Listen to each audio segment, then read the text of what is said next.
আমরা বাংলাদেশের শিক্ষার্থীরা সরকারি চাকরিতে কোটার বিরুদ্ধে আন্দোলন করছি এবং আমাদের অনেক ভাই তাদের জীবন উৎসর্গ করেছে। আমরা কি তাদের শহীদ বলতে পারবো?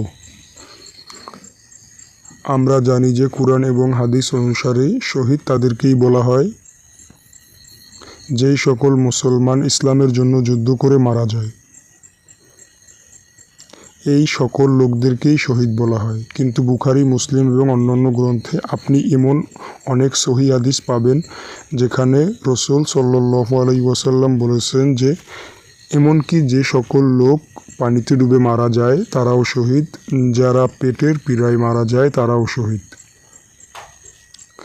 যারা প্লেগ রোগে মারা যায় তারাও শহীদ। বিভিন্ন ধরনের শহীদ আছে,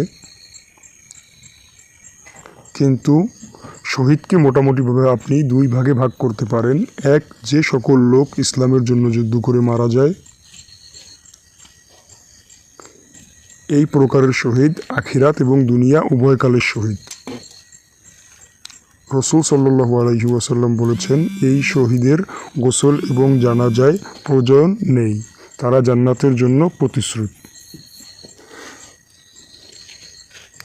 কিন্তু অন্য প্রকারের শহীদ আছে যারা পেটের পীড়ায় বা পানিতে ডুবে বা বাড়ির ধ্বংসে বা প্লেগ রোগে মারা গিয়েছে।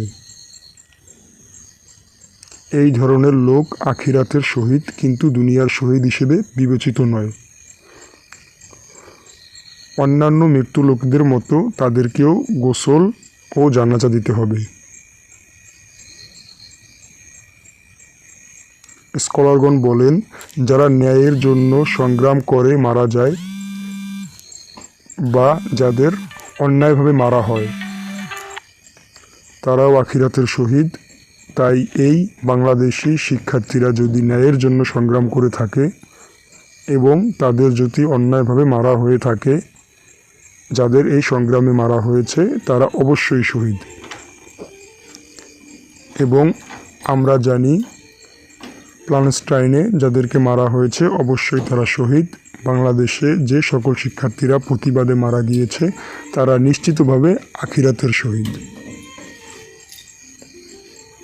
কিন্তু দুনিয়ায় বিবেচনায় তাদেরকে গোসল করতে হবে ও জানাজার সালাতও আদায় করতে হবে। আশা করি প্রশ্নটির উত্তর পেয়েছেন।